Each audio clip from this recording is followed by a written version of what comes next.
Hey guys, yeah, give you guys what we're doing. We are actually doing futures and let's turn that down. But AFC and NFC, let's look at them. Starting off with the Jets, we'll just look at the quarterbacks they can draft. Starting off with Trey Lance, Justin Fields, and Zach Wilson. All of them are really, really good guys. Zach Wilson right now in my mock draft is 1, 2 is Justin Fields, and 3 is Trey Lance. And one of their options, that's one of their options. Their second option is Deshaun or Sam Darnold. They can choose between either. But one's going to come with a lot of capital, the other is going to come with, well, Penei Sewell. So if they choose Darnold, they'll get Penei Sewell. Now let's move on from the Jets and go to the Patriots, who finished second at 7-9. And back to the Jets. I think their future is very bright, or actually uncertain, depending because they could either go Deshaun Watson, this guy, Deshaun Watson, these guys, Deshaun Watson, or Sam Darnold, and Penei Sewell will come with Sam Darnold if they choose to draft him. So I don't know what their future is like, but that's what my prediction is. Okay, now let's go on to the Patriots, and as you can see, Cam did not really work out with the Pats in any sort of manner. He was awful, and they have to, there's a lot of things they have to do. One is either get a free agent, maybe Jameis Winston, I don't think about that, or they could get the next Tom Brady, Mac Jones. I don't think Mac Jones will be the next Tom Brady, but there's nothing wrong with thinking that. Or, instead of doing that, they could trade for Jimmy Garoppolo. Or if he gets cut, they could go after him. So, could there be a reunion with Garoppolo and Belichick? Well, that's what we'll see.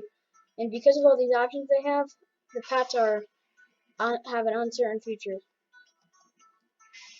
Okay, now let's go on to the Dolphins. They can either get Tua protection or get him a weapon. Their options are Devontae Smith, who's a stud, or they can go after the size and Jamar Chase, who I think is the best receiver in the draft.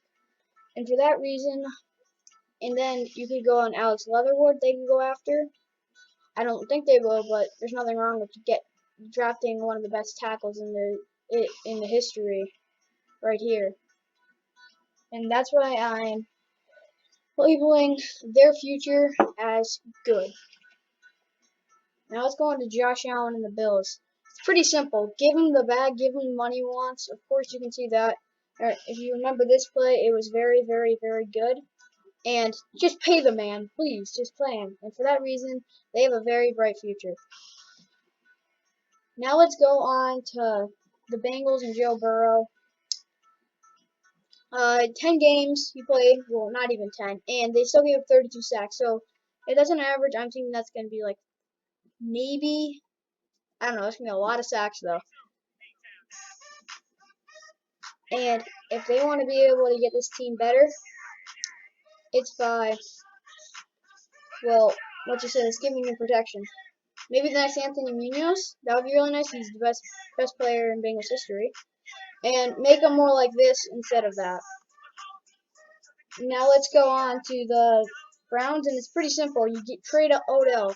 His team, he doesn't cause anything good for them. He's very talented, but he causes problems like this, and he's not even on the field because he tore his ACL. And Baker's played bad when he's there, and they don't even need him. And if he goes to another team, he can maybe make one of these plays. Now let's go on to the Ravens. Oh yeah, and forgot about Joe Burrow's future. I think it's going to be bright, and same with the Browns' future. Now we have to go on to the Ravens, and it's pretty simple for the Ravens. They might have a ton of money, but they have to manage the cap. It's not like giving Matthew Judon. I think they just give him away, and you can draft someone. And Chuck Clark, who has a deal, I don't like. This is just an example. They should not give a ton of money to guys who aren't as good, and they can get better value from them. Because you got to pay the guys like Patrick Queen, who's your stud linebacker, and Lamar.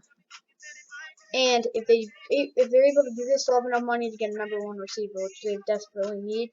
And for this reason, I think they have a very bright future. Now let's go on to the final team in this video, the Steelers.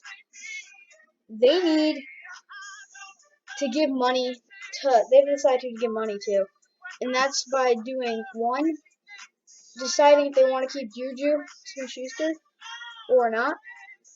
But they have to keep the 3-level defense meta keep going because they're gonna have to either re-sign TJ Watt, Devin Bush, and Fitzpatrick, which I know they're gonna all want to do. So if they're able to give the ton of money to these guys, they probably won't be able to re-sign Juju. And then they have to choose between Deontay Johnson and Chase Claypool, like I said before, Juju Smith-Schuster. They're all young receivers. I think Deontay Johnson's the best out of them. But this team's going to have a rough future after next year. And for that reason, I think this team is going to have a dark future.